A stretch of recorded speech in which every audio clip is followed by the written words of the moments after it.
नमस्ते प्यारे बच्चों। तो आइए हम समझ रहे थे प्रयास अभ्यास पुस्तिका, ठीक है ना। प्रयास अभ्यास पुस्तिका का हमने पिछली वीडियो के माध्यम से प्रोजेक्ट नंबर 12 कर लिया था। आज हम इसका जो प्रोजेक्ट कार्य है अगला 13वां प्रोजेक्ट कार्य देखेंगे। तो देखिए ये दिया गया है प्रोजेक्ट कार्य 13। प्रोजेक्ट कार्य 13 है, यह हिंदी से संबंधित है। यहाँ देखें प्रश्न दिया गया है कि मेला नाम सुनते ही आपके मन में कौन कौन सी चीज़ें दिमाग में आ जाती हैं, उनकी सूची यहाँ पर बनाइए। देखिए, तो जब हम मेले की चर्चा करते हैं तो हमने जो मेले देखे होते हैं, मेले में ऐसे कई सामान रहते हैं जो हमारे दिमाग में बिल्कुल बैठ जाते हैं कि मेले में ये सभी चीज़ें प्राप्त होती हैं। जैसे आपने देखे होंगे कि खिलौने, मेले में खिलौने मिलते हैं, झूले आते हैं, झूलने के लिए मिठाइयों की दुकानें लग जाती हैं, है ना।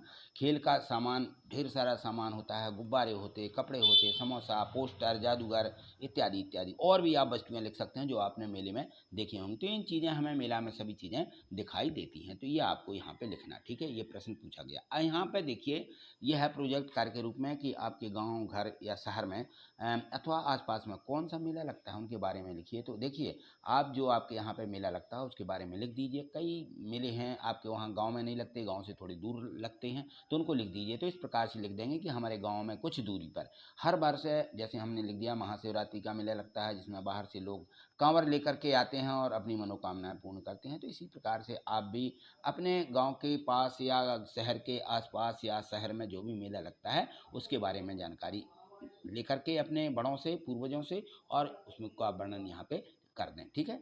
यहाँ देखें, इसी में प्रश्न तीसरा दिया गया है। प्रश्न तीसरा है कि आपके गांव या शहर में, उसके आसपास में भी मेला किस अवसर पर लगाया जाता है, किस समय लगता है, कौन सा समय रहता है। और तो अपने माता पिता या अपने बड़ों से, आसपास से भी पूछ करके लिख सकते हैं यहाँ पे। तो देखिए, हमने यहाँ पे लिख दिया कि गोटमार का मेला या छिंदवाड़ा परदुना में लगता है, जो दो प्रेमियों की मृत्यु के शोक पर लगाया जाता है और जिसमें दोनों ओर से पथराव किया जाता है। तो इस प्रकार से यह भी भयंकर मेला होता है यहाँ का। तो इसी प्रकार से आप भी लिख सकते हैं अपने गांव के आसपास जो भी मेला लगता है। यहाँ पे देखें कि आप मेला देखने किसके साथ जाते हैं। तो देखिए, मेला देखने के लिए आपको गए होंगे, आप किसके साथ गए हैं, तो आप यहाँ पे लिख देंगे कि हम अपने माता पिता या बड़े भाई बहन के साथ में मेला देखने जाते हैं, ठीक है। तो यहाँ और देखें तो इसमें दिया गया है, यहाँ देखिए इसमें दिया है कि मेला देखने जाते समय कौन कौन सी सावधानियां रखनी चाहिए। तो सावधानी बहुत ज़रूरी रहती है। देखिए, मेला में हमें अपने माता पिता का साथ कभी नहीं छोड़ना चाहिए, नहीं तो हम मेले में गुम हो जाते हैं और हमारे माता पिता परेशान हो जाते हैं, है ना। मेले में भीड़ भाड़ से हमें बचना चाहिए और मेले में हमें अकेले नहीं घूमना चाहिए, ठीक है ना। ये सब बातों का हमें ध्यान रखना चाहिए, सावधानी है। तो ठीक है, इस प्रकार से आप मेले के संबंध में अपने यहाँ से जानकारी प्राप्त करके ये सभी पूरी जानकारी लिख देते हैं तो मेले का एक निबंध भी हो जाता है। तो हमारा निबंध जो है हमारी 6वीं या 7वीं की जो हिंदी बुक है उसमें पूछे जाते हैं। तो आप इतना भी लिख सकते हो, ठीक है। तो आज इतना ही, मिलते हैं अगली वीडियो के माध्यम से।